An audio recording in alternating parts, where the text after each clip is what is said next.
जय हिंद दोस्तों, आप सभी के बीच में पुनः उपस्थित हूँ आपके अपने YouTube चैनल नौकरी तक पे। आज के लेक्चर में हम बाल विकास से संबंधित जितने भी मनोवैज्ञानिक थे उसका ये वाइगोत्स्की का नाम सुने होंगे, जो सामाजिक सिद्धांत का जिन्होंने प्रतिपादन किया था उन्हीं का टॉपिक पढ़ेंगे। ठीक है, वाइगोत्स्की का सामाजिक सांस्कृतिक सिद्धांत, जिसको बोलते हैं सोशल कल्चरल थ्योरी। ये बहुत ही इंपॉर्टेंट टॉपिक है। आपको मैंने इससे पहले 2 टॉपिक पढ़ा चुका हूँ। 2 टॉपिक कहने का मतलब हुआ जीन प्याजे, उसके बाद कोहलबर्ग, ठीक है, और तीसरा टॉपिक हो गया वाइगोत्स्की। हम बताएंगे आज क्या बताएंगे, वाइगोत्स्की। बहुत ही सिंपल, ठीक है, सिंपल है और समझ में आएगा। जीन प्याजे के बारे में पता है आपको, जो स्विट्जरलैंड के थे, ठीक है। कोहलबर्ग भी पता है आपको, ये अमेरिकन साइंटिस्ट थे। और ये हो गए कहाँ के, ये लेव वाइगोत्स्की जो है एक रूसी मनोवैज्ञानिक थे। कहाँ के थे, रूसी मनोवैज्ञानिक थे, ठीक है, जिन्होंने सामाजिक सांस्कृतिक सिद्धांत का प्रतिपादन किया। क्या किया, कौन सा सिद्धांत का, सामाजिक सांस्कृतिक सिद्धांत। कहने का मतलब हुआ जो समाज से, मतलब बच्चे जो होते हैं कहाँ से पहले सीखते हैं, समाज में रह के ही कोई चीज़ को सामाजिक परिवेश में सीखते हैं। तो उन्होंने कहाँ कौन सा सिद्धांत दिया, सामाजिक सांस्कृतिक सिद्धांत, ठीक है, इन्होंने दिया था। यह सिद्धांत जो है, कौन सिद्धांत, सामाजिक सांस्कृतिक सिद्धांत। क्वेश्चन पूछता है वाइगोत्स्की ने कौन सा सिद्धांत दिया, वहाँ दे देगा नैतिक सिद्धांत, संज्ञानात्मक का सिद्धांत, और एक देगा सामाजिक सांस्कृतिक सिद्धांत। तो आपको इस पर क्लिक लगाना है, ठीक है। यह जो सिद्धांत है बताता है कि बच्चा अपने समाज और संस्कृति से अंतःक्रिया मतलब तालमेल करके सीखता है। यानी क्या, सामाजिक बोलते हैं, सामाजिक अंतःक्रिया के बाद विकास होता है। कहने का मतलब हुआ बच्चा, या हम हो या आप हो, बचपन में कहाँ से कोई चीज़ सीखते हैं, समाज से। इसीलिए देखिएगा अगल बगल का बच्चा जब गाली देता है, गाली गलौज करता है, या समाज में कुछ भी उल्टा पुल्टा बोलता है, तो आपके पिताजी डांटते होंगे कि वहाँ मत जाओ। क्यों, कि आप वो चीज़ सीख नहीं जाओ। बच्चा पहला कहाँ से, चूँकि आप लोग बचपन में आस पड़ोस के बच्चे के साथ खेलते होंगे, तो वो भी तो समाज का हिस्सा है और समाज से ही सीखने को मिलेगा। तो वाइगोत्स्की साहब ने कहा बच्चा का जब भी विकास होगा, कहाँ होगा, सामाजिक परिवेश में होगा। और सीखता कहाँ से है, सामाजिक अंतःक्रिया करके ही सीखता है, ठीक है। लेकिन मैंने प्याजे में आपको पढ़ाया था, प्याजे यह मानते थे कि पहले विकास होगा, पहले क्या होगा, विकास होगा, उसके बाद अधिगम होगा। उनके पहले जानिए, प्याजे टॉपिक में मैंने पढ़ाया था। प्याजे ने कहा पहले बच्चे का विकास होता है, ठीक है, अवस्था के अनुसार बच्चे का विकास होगा, उसके बाद ही बच्चा सीखेगा, अधिगम करेगा। अधिगम मतलब हो गया लर्निंग। यहाँ से क्वेश्चन पूछता है, ठीक है, जब पूछेगा क्या प्याजे के अनुसार पहले क्या होगा, तो वहाँ पे ध्यान रखिएगा, जब भी प्याजे का नाम आएगा तो प्याजे के अनुसार पहले विकास होगा, उसके बाद अधिगम होगा। लेकिन वाइगोत्स्की साहब ने क्या कहा, नहीं, वाइगोत्स्की मानते थे नहीं, पहले अधिगम होगा। अधिगम मतलब क्या, लर्निंग जिसको बोलते हैं, पहले अधिगम होगा। अधिगम का मतलब ये हुआ बच्चा पहले सामाजिक अंतःक्रिया से सीखेगा कुछ, ठीक है। समाज में बच्चा पहले आता है, तो बच्चा पहले समाज में अधिगम करेगा, अधिगम मतलब सीखेगा, ठीक है, उसके बाद बच्चे का विकास होगा। ये किसने कहा था, वाइगोत्स्की ने कहा था। यहाँ से क्वेश्चन बनता है, इसको आप VBI कर लीजिए। जब भी वाइगोत्स्की का बात आएगा और पूछेगा वाइगोत्स्की के अनुसार पहले क्या होता है, विकास की अधिगम, तो आप बोलिएगा पहले अधिगम होगा, क्योंकि सामाजिक अंतःक्रिया से अधिगम करता है बच्चा, सीखता है। अधिगम का मतलब क्या, सीखना, उसके बाद ही बच्चे का विकास होगा वाइगोत्स्की के अनुसार। लेकिन जब प्याजे का बात आएगा, प्याजे के अनुसार पहले क्या होगा, तो इसका उल्टा कर दीजिएगा, पहले विकास होगा, उसके बाद अधिगम होगा, ठीक है। इसको आप नोट कीजिए।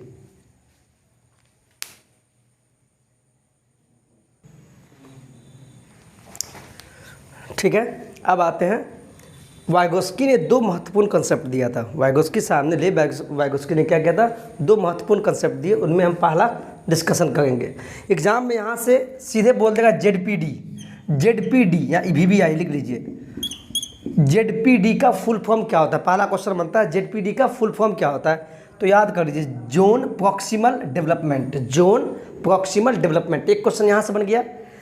और ZPD, इसका full form zone proximal development, इसी को हिंदी में कहते हैं समीपस्थ, क्या बोलेंगे, समीपस्थ विकास का क्षेत्र, या निकट विकास का क्षेत्र। या तो समीपस्थ विकास का क्षेत्र बोलेंगे या निकट विकास का क्षेत्र बोलेंगे जेडपीडी को। ठीक है, अब इसका मतलब क्या होता है समझिए। वास्तविक विकास के स्तर तथा संभावित विकास के स्तर के बीच के अंतर को समीपस्थ क्या बोलते हैं? समीपस्थ विकास का क्षेत्र, यानी समीपस्थ विकास का क्षेत्र कहते हैं। कहने का मतलब पहले आप एग्जाम्पल से समझिए। एक एग्जाम्पल दिए हैं, मान लीजिए सीटेट का एग्ज़ाम देते हैं आप, सीटेट का एग्ज़ाम देते हैं, उसमें आप लोग प्रत्येक मतलब हमेशा लाते हैं, हमेशा अटक जाते होंगे, 70 पर जाके अटक जाते होंगे। तो 70 नंबर आप हमेशा लाते हैं, इसीलिए फेल हो जाते हैं। 70 नंबर लाते हैं, ठीक है, लेकिन हम जो आपको अभी पढ़ा रहे हैं किस लिए? 120 नंबर के लिए। ठीक है, 70 नंबर आप हमेशा लाते हैं, लेकिन पासिंग तो 90 पे है, अभी उसको भूल जाइए। आप 70 नंबर हमेशा लाते हैं, लेकिन हम आपको 120 नंबर के लिए पढ़ाएंगे। यहाँ तक जब 120 नंबर के लिए हम पढ़ाएंगे तो आएगा कितना? 90 आएगा। 90 आएगा तो पास हो जाइएगा। कहने का मतलब ये हुआ, हम जो अभी आपको पढ़ा रहे हैं सीटेट एग्ज़ाम के लिए, आप प्रत्येक साल या जब एग्ज़ाम देते हैं 70 नंबर तो ले आते हैं। आप वास्तविक विकास के स्तर, कहने का मतलब वास्तविक में आप 70 नंबर लाते हैं, लेकिन हम आपको कितना के लिए पढ़ाएं? 120 नंबर लाना है। हाई थिंकिंग, यानी संभावित कितना है? 120 नंबर। 120 क्या हो गया? संभावित, यानी इतना मार्क्स लाना है।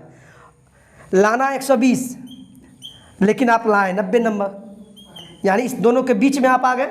इस दोनों के बीच में आ गए, कहने का मतलब इस दोनों का बीच का अंतर हो गया 90। समझाने के लिए बता रहे हैं, वास्तविक में आप लाते थे 70 नंबर हमेशा, वास्तविक कहने का मतलब हमेशा, लेकिन हम आपको 120 के लिए पढ़ा रहे हैं, यानी संभावित कितना है? संभावित लाना 120, लेकिन आया कितना आपको? 90 ही नंबर आया।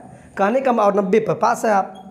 कहने का मतलब हुआ दोनों के बीच का अंतर है नहीं, कहने का मतलब है आया 90। तो यही बात यहाँ कहा गया है, वास्तविक विकास के स्तर यानी वास्तविक तथा संभावित के बीच का अंतर को ही समीपस्थ विकास का क्षेत्र कहा जाता है। तो वास्तविक ये था, संभावित इतना आपको हम पढ़ाएं और लाना है 90, यानी दोनों के बीच का अंतर लाना है। ठीक है, तो आपसे एग्जाम में ऐसे दे देगा, वास्तविक विकास का स्तर तथा संभावित विकास के अंतर के बीच का अंतर को क्या कहते हैं? तो समीपस्थ विकास का क्षेत्र कहते हैं या निकट विकास का क्षेत्र कहते हैं। इंग्लिश में बोलते हैं जेडपीडी। ओके, नोट कीजिएगा।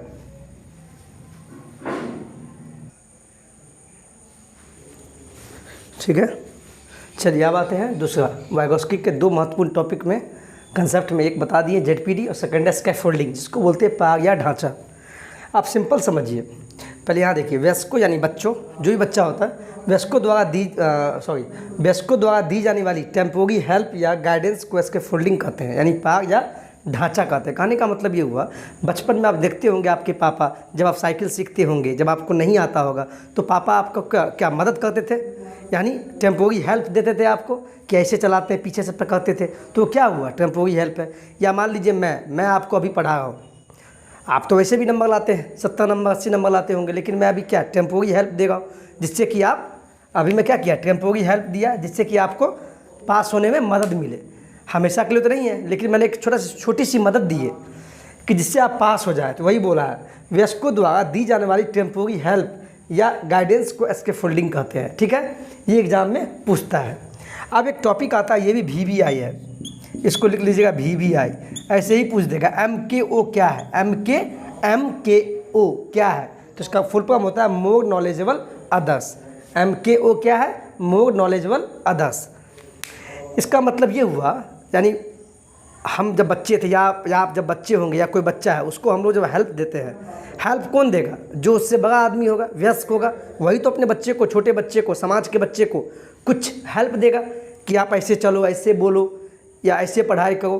तो ये जो MKO है, कहने का मतलब ये हुआ, ये जो हेल्प देता है, हेल्प टेम्पोरी हेल्प कौन देता है? या तो शिक्षक देगा, शिक्षक ही तो बच्चे को देगा, ऐसा तो नहीं बच्चा को देगा। हाँ, थोड़ा बहुत हो सकता है, लेकिन टीचर से ज्ञान मिलेगा बच्चे को, पेरेंट्स भी उसको सीख दे सकता है या हेल्प कर सकते हैं।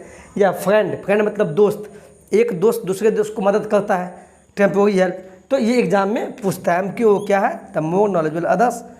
और कौन कौन दे सकता है हेल्प? कौन दे सकता है? टीचर दे सकता है, या पेरेंट्स यानी माता पिता, या दोस्त दे सकता है। कहने का मतलब ये हुआ, एग्जाम में ऐसे क्वेश्चन पूछे जाते हैं। ठीक है, आप इसको नोट कीजिएगा।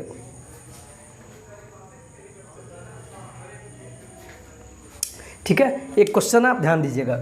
क्वेश्चन बोलता है वाइगोत्स्की, वाइगोत्स्की जब भी आवे, पहले आप दिमाग में बैठा दीजिए, जब भी वाइगोत्स्की का बात चले, जब भी बोले वाइगोत्स्की, तो जहाँ भी आपको दिखे सामाजिक, सामाजिक दिखे, यानी उन्होंने कौन सा सिद्धांत दिया? सामाजिक सांस्कृतिक सिद्धांत दिया। लेकिन जहाँ भी सामाजिक दिखे आपको तो आंख मूंद के उस ऑप्शन को मार देना, ठीक है, वही ऑप्शन होगा। आप देख लीजिए, पढ़िए।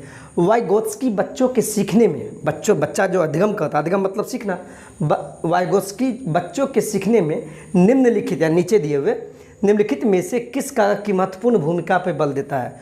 वाइगोत्स्की ने नीचे दिए हुए ऑप्शन में से कौन सा पर ज़्यादा बल दिया? ये तो होगा नहीं, नैतिक होगा नहीं, आनुवांशिक होगा नहीं, सामाजिक दिखा, मार दीजिए, ठीक है, नोट कीजिए, ठीक है। अगला क्वेश्चन देखते हैं। तो वाइगोत्स्की, फिर बोला वाइगोत्स्की के अनुसार बच्चे सीखते हैं, बच्चे सीखते हैं मतलब बच्चे कैसे सीखते हैं? ये 4 ऑप्शन दिया हुआ है। जब पुनर्बलन प्रदान किया जाता है, जब पुनर्बलन, ये तो होगा ही नहीं, परिपक्व होने से, अरे बच्चा है क्या परिपक्व होगा? वो तो हो ही नहीं सकता है। बच्चा अभी छोटा बच्चा है तो क्या परिपक्व माइंड से होगा? नहीं होगा। अनुकरण से यानी नकल से, ऐसा तो है नहीं। तो कहाँ से? आपको पता है ना, वाइगोत्स्की जो बताए थे कि बच्चा पहले अधिगम करता है, अधिगम करता है यानी सीखता है। कहाँ से? समाज से, सामाजिक और सांस्कृतिक से, समाज से सीखता है, आस पड़ोस के बच्चों से, सामाजिक अंतःक्रिया से सीखता है। तो इस ऑप्शन में क्या है? वयस्कों और समवयस्कों के परस्पर क्रिया से। तो समाज में ही वयस्क होता है ना, वयस्क मतलब सियाने, अपने से बड़े लोग, और उसके समान जो भी आदमी है उसके परस्पर क्रिया से, यानी आपस में, यानी इन लोगों के वयस्क के साथ रहने से बच्चा सीखता है। यानी ये भी एक तरह से क्या हुआ? सामाजिक बात बोल रहा है ना, कि वयस्कों और समवयस्कों के साथ रहकर बच्चा सीखता है। ऑप्शन नंबर 3-4 होगा, ठीक है, ठीक है। एक क्वेश्चन यहाँ पे, लेव वाइगोत्स्की के अनुसार अधिगम, अधिगम बोला, अधिगम का मतलब पहले समझिए। बच्चा अधिगम करता है, अधिगम का मतलब ही होता है सीखना, सीखना। अधिगम शुद्ध हिंदी हुआ, अधिगम का मतलब हुआ सीखना, यानी बच्चा अधिगम कैसे करता है? तो जैसे ही वाइगोत्स्की का नाम आवे, वाइगोत्स्की का जैसे ही नाम आएगा तो क्या आएगा? सामाजिक, सामाजिक सांस्कृतिक सिद्धांत दिया था। तो देखिए कहीं पे अनुबंधित, ये तो होगा नहीं, एक सामाजिक गतिविधि है, यानी वाइगोत्स्की देखे सामाजिक दिखा, यानी ये हो सकता है। आगे बढ़ते हैं। एक व्यक्तिगत गतिविधि, व्यक्तिगत दिया, ये भी नहीं होगा। निष्क्रिय गतिविधि, ये भी नहीं होगा। वाइगोत्स्की क्या बोले थे? सामाजिक गतिविधि, सामाजिक वर्ड दिए थे। जैसे ही सामाजिक दिखे तो वही ऑप्शन होगा, ठीक है। अगला क्वेश्चन आते हैं। बच्चों के भाषाई विकास में समाज की महत्वपूर्ण भूमिका होती है। बच्चों के भाषाई विकास में समाज की महत्वपूर्ण, बच्चों के भाषाई विकास में समाज की महत्वपूर्ण भूमिका होती है। यह विचार किसका है? पहले तो ये समझ लीजिए, ये क्वेश्चन भाषा से, भाषा कहने का मतलब क्या हुआ? हिंदी, इंग्लिश, संस्कृत, जो लैंग्वेज आप चुने होंगे उसमें भी इस टाइप का क्वेश्चन पूछा जाता है। एक तो सीडीपी में भी पूछेगा और एक तो भाषा से संबंधित क्वेश्चन यहाँ भी पूछ देगा। तो बच्चों के भाषाई विकास में समाज की महत्वपूर्ण भूमिका होती है। तो कौन मनोवैज्ञानिक दिए थे? पियाजे, स्किनर, चॉम्स्की, वाइगोत्स्की। जब भी समाज की बात हो, मैंने क्या बोला? सामाजिक बोले या समाज बोले तो किसने दिया? टर्म है, समाज बोले, सामाजिक बोले, ये सब दिखे, इसका मतलब वो वाइगोत्स्की ने दिया था, ठीक है, वाइगोत्स्की ने दिया था, ठीक है। आज के लिए इतना ही। वीडियो लंबा हो जाएगा। इसके जो भी क्लास है, सीडीपी का जो भी क्लास है वो हम डिस्क्रिप्शन में डाल देंगे। प्लीज़ वीडियो को देखिए, जितना हो सके देखिए, नोट बनाइए, ठीक है। उसके बाद इस वीडियो को डेली देखिए। इससे पीछे वाला जितने ही बाल विकास का है, क्योंकि जितना देखिएगा और अपने आस पड़ोस के बच्चों पे अप्लाई कीजिएगा तब याद होगा, ठीक है। वीडियो अच्छा लगा हो तो please like, share and subscribe कीजिएगा। धन्यवाद।